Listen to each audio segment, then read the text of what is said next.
कभी सोचा है कि एक 500 साल पुरानी कविता एक जबरदस्त कोर्टरूम ड्रामा भी हो सकती है?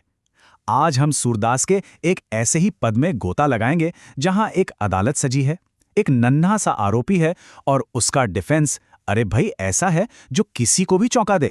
तो कहानी की शुरुआत होती है सीधे कटघरे से। हमारे नन्हे कृष्ण पर इल्जाम है मक्खन चुराने का। और इल्जाम लगाया किसने है? उनकी अपनी मां यशोदा ने। सबूत? अरे वो तो कृष्ण के मुंह पर ही लगा है, मक्खन। अब मामला तो बिल्कुल साफ लग रहा है ना? है ना? पर रुकिए, सबूत जो दिखता है हमेशा वैसा होता नहीं। और कृष्ण अपनी कहानी बताने के लिए बिल्कुल तैयार हैं। तो चलिए इस केस को जरा ठीक से समझते हैं। हमारे मुल्जिम कौन है? नन्हे कृष्ण। जज उनकी मां यशोदा। और सबूत पहली नजर में तो बिल्कुल कृष्ण के खिलाफ है। अदालत की कार्यवाही अब शुरू होती है। कृष्ण अपना बचाव शुरू करते हैं कविता की पहली ही लाइन से, एकदम सीधा और सपाट इनकार। मैया मैंने ही माखन खायो, मां मैंने मक्खन नहीं खाया। लेकिन ये बस एक मामूली सा ना नहीं है, ये तो एक ऐसी चालाक दलील की शुरुआत है जो किसी को भी सोचने पर मजबूर कर दे। अब देखते हैं कि कैसे नन्हे कृष्ण एक बड़े वकील की तरह अपनी बेगुनाही साबित करने के लिए एक के बाद एक दलीलें पेश करते हैं। उनकी पूरी स्ट्रैटेजी के 3 हिस्से हैं और यकीन मानिए हर हिस्सा कमाल का है। तो कृष्ण का पूरा केस 3 मजबूत पिलर्स पे खड़ा है। पहला, उनके पास एक सॉलिड एलिबाई है। दूसरा, वो ये साबित करेंगे कि ये काम करना उनके लिए फिजिकली इम्पॉसिबल था। और तीसरा, वो एक बड़ी साजिश का पर्दाफाश करेंगे। चलिए एक एक करके इनकी दलीलें सुनते हैं।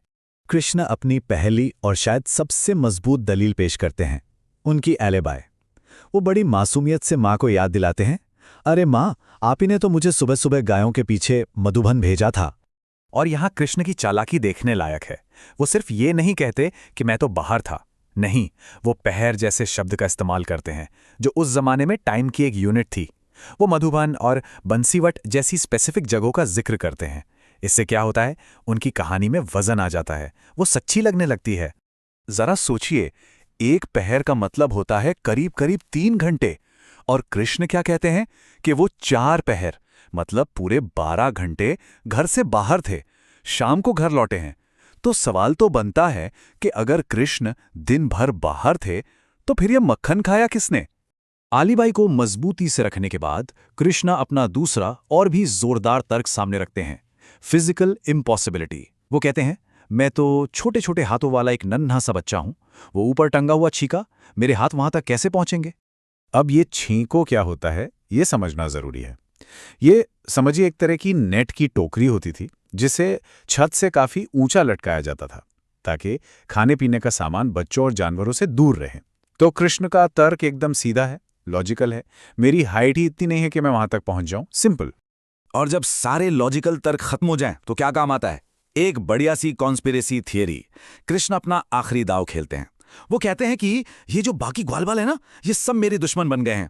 इन्होंने ही साजिश करके मेरे मुंह पर जबरदस्ती मक्खन लगा दिया, मुझे फंसाया जा रहा है।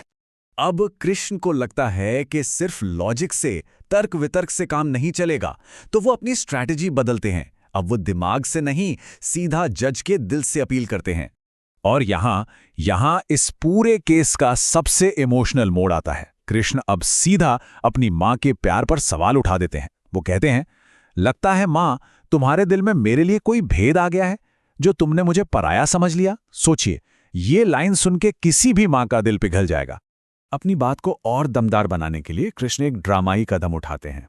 वो अपनी लाठी और कंबल मां को देते हुए कहते हैं, ये लो अपनी लाठी और कंबल, बहुत नाच नचा लिया तुमने मुझे। वो खुद को एक बेचारे सताए हुए बेटे की तरह पेश करते हैं। ये है उनकी फाइनल इमोशनल अपील। तो कृष्ण ने अपनी सारी दलीलें पेश कर दी हैं, लॉजिकल भी और इमोशनल भी। अब बारी है जज के फैसले की। क्या मां यशोदा कृष्ण को सजा देंगी या बरी कर देंगी? चलिए देखते हैं फैसला क्या आता है। और फैसला आता है सजा का नहीं, प्यार का।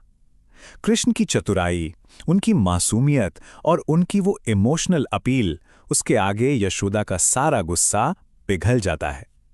वो मुस्कुराती हैं और कृष्ण को उठाकर सीने से लगा लेती हैं। आखिर में लॉजिक पर प्यार की जीत होती है। इस कमाल की रचना के पीछे हैं महाकवि सूरदास। और एक बात जो उन्हें और भी खास बनाती है वो ये कि माना जाता है कि वो देख नहीं सकते थे। जरा सोचिए, बिना देखे सिर्फ अपनी कल्पना की आंखों से उन्होंने बाल कृष्ण की लीलाओं के ऐसे जिंदा चित्र खींचे हैं जो आज 500 साल बाद भी हमारे दिलों में बसे हुए हैं। तो आखिर में ये कहानी सिर्फ मक्खन चोरी की नहीं है। यह हमें याद दिलाती है कि कभी-कभी सबसे बड़ी सच्चाई लॉजिक या तर्कों में नहीं, बल्कि प्यार और माफी में मिलती है। ये टाइमलेस कहानी आज भी हमें रिश्तों की बारीकियों और मासूमियत की ताकत के बारे में कितना कुछ सिखाती है ना?